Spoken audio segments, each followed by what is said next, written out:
안녕하세요. 한준희입니다. 지금 미국과 중국의 무역전쟁이 한창인데요. 이번에는 총 4편으로 나누어서 미중 무역전쟁 배경과 지금까지 경과, 그리고 우리나라에 미치는 영향과 대책에 대해 알아보도록 하겠습니다. 그중 오늘 알아볼 첫 번째 편은 바로 미국의 미중 무역전쟁 배경입니다. 미국은 세계대전이 일어나기 전에는 자신들이 그렇게 강한 나라라는 것을 몰랐습니다.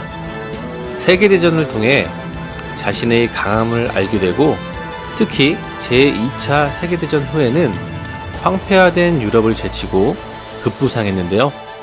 브레튼 우즈 협정을 통해 자신의 달러를 기축동화로 만들고 세계 곳곳에 자신들이 동맹국들을 만들어 이데올로기 전쟁인 냉전에 돌입하게 됩니다.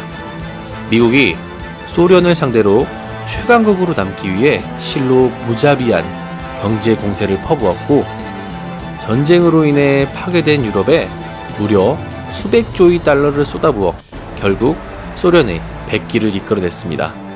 거기에 큰 힘을 준 것이 바로 민주주의와 자유무역 체제였는데요. 그런데 왜 미국은 이제 자유무역 체제를 포기하고 보호무역을 선택하게 되었을까요? 그것을 알기 위해서 미국이 자유무역 체제를 선택한 이유부터 알아보고자 합니다. 세계대전이 일어나기 전에 전 세계는 보호무역으로 자신의 나라를 부강하게 만들었습니다. 자신의 나라의 문은 닫고 다른 나라의 물건에 관세를 매겨 자국의 산업을 보호하였는데요. 거기에 유럽 열강들은 자기보다 약한 아프리카, 남아메리카, 그리고 아시아 등의 나라를 식민지로 만들고 자기의 식민지들을 하나의 테두리로 묶어 그 안에서 무역을 하는 블록 체제를 만들었습니다. 그것은 결국 세계대전이 일어나게 되는 원인을 제공하고 제2차 세계대전이 끝나기 전까지 이 체제가 유지되었습니다. 그럼 미국은 어땠을까요? 이 사진에서 미국의 식민지가 보이시나요? 미국도 식민지가 있었지만 유럽 열강에 비해서 상대적으로 소수였고, 그나마 여러가지 정치적인 이유로 큰 재미를 보진 못했습니다. 그래서 제2차 세계대전이 끝나고 힘이 약해진 유럽을 상대로 약한 나라들을 대변하는 척 전 세계의 식민지를 독립시켜서 유럽 열강들의 힘을 더욱 빼버렸습니다. 미국은 어째서 그렇게 결정했을까요? 미국이 보유한 식민지가 적은 탓도 있었지만 그들은 철저히 계산했습니다. 우선 미국은 영국같이 식민지 지배의 노하우가 없었습니다.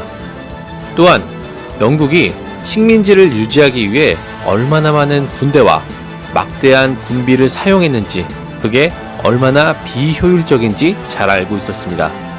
그리고 인식, 식민 지배를 받은 나라는 식민지를 지배한 나라를 절대 좋게 볼 수가 없었다는 것도 알고 있었습니다. 우리나라가 일본에게 그러듯 인도가 영국을 그렇게 보든 말이지요. 그래서 미국이 선택한 전략이 바로 동맹과 자유무역 체제입니다. 이것을 미국 체제라고 부르는데요. 미국이 이렇게 이야기하고 있는 것입니다. 우리랑 동맹을 맺고 자유무역을 하면 우리가 너희를 잘 살게 만들어주고 군사적으로도 보호해주겠다, 이렇게 약속하는 것입니다. 그중 가장 많은 혜택을 받은 나라가 바로 한국이고, 일본도 마찬가지입니다. 한국은 독립 후 여느 식민 지배를 받은 나라와 마찬가지로 최빈국이었습니다. 또한 이데올로기 전쟁으로 인해 남북으로 갈라졌고 6.25 전쟁까지 일어나게 됩니다. 그때 미국은 연합군을 만들어 한국을 지원했습니다. 왜냐? 소련을 이기고 싶었고 다른 동맹국들에게 신뢰를 얻기 위해서였습니다. 그 효과는 강력했고 많은 나라들이 민주주의와 자유무역 체제에 합류했고, 일본은 세계 2위의 경제대국 반열에 오르기까지 합니다.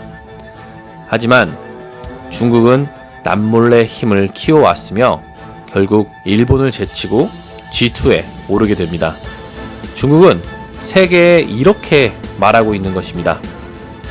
미국 체제 말고도 사회주의로도 부강한 나라가 될 수 있는데 우리랑 함께 할래? 미국은 이제 참을 만큼 참았고 그 소련을 굴복시켰던 무자비함을 이제 중국에게 보이려고 하고 있습니다. 미국이 미국 체제를 포기한 것에는 또 다른 이유가 있습니다. 미국이 세계의 보안관이라며 국제적인 정치에 개입한 것도 사실이지만 따지고 보면 큰 전쟁은 세 가지였습니다.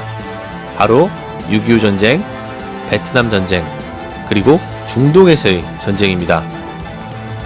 앞의 두 가지는 이데올로기적인 측면과 동맹국과의 신뢰를 얻기 위한 전쟁이었습니다. 하지만 중동과의 전쟁은 다릅니다. 여러분도 에너지가 얼마나 중요한 요소인지 잘 알고 있을 것입니다. 산업혁명에서는 석탄이 그 동력이었지만 지금은 석유가 그 동력입니다. 중동에서의 전쟁은 바로 석유를 확보하기 위한 전쟁인 것입니다.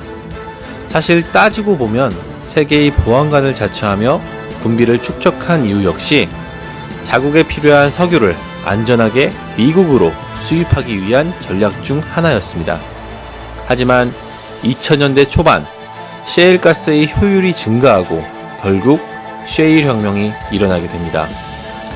지금 미국은 에너지 최대 수입국이기도 하지만 최대 수출국이기도 합니다.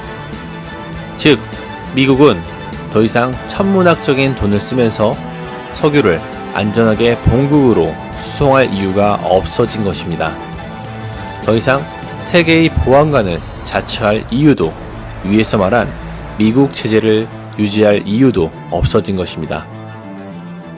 그리고 또 한 가지 이유는 과거 미국이 미국 체제를 유지할 때 독일, 한국, 일본, 중국, 싱가포르 등의 동맹국들은 미국을 상대로 물건을 만들어 미국에 팔았고 그 대가로 달러를 받았습니다. 달러가 기축통화가 된 것은 미국에 금을 주고 달러를 받아서 그 교역을 편하게 하는 것이 그 이유였는데 미국의 베트남 전쟁으로 재정이 악화되고 결국 닉슨 대통령은 1971년 금태환을 포기하게 됩니다. 이제 미국이 세계에 지불했던 달러는 언젠가 갚아야 할 부채일 뿐이며 동맹국들에게 주력 산업도 밀리면서 천문학적인 부채가 부담이 되기 시작한 것입니다. 그래서 외국에 빼앗겼던 산업들을 다시 미국으로 가져와 일자리를 만들고 주한미군처럼 국방을 대신해주던 나라에게 비용을 인상하는 등의 행보를 하고 있는 것입니다. 이제 미국은 자국의 산업을 보호하기 위해 자유무역 체제임에도 관세를 부과하는 등의 실질적인 보호무역 체제로 전환하고 있는 것입니다. 오늘 준비한 내용은 여기까지입니다. 다음 편은 중국의 배경에 대해 준비했으니 많은 기대 부탁드립니다. 시청해주셔서 감사합니다.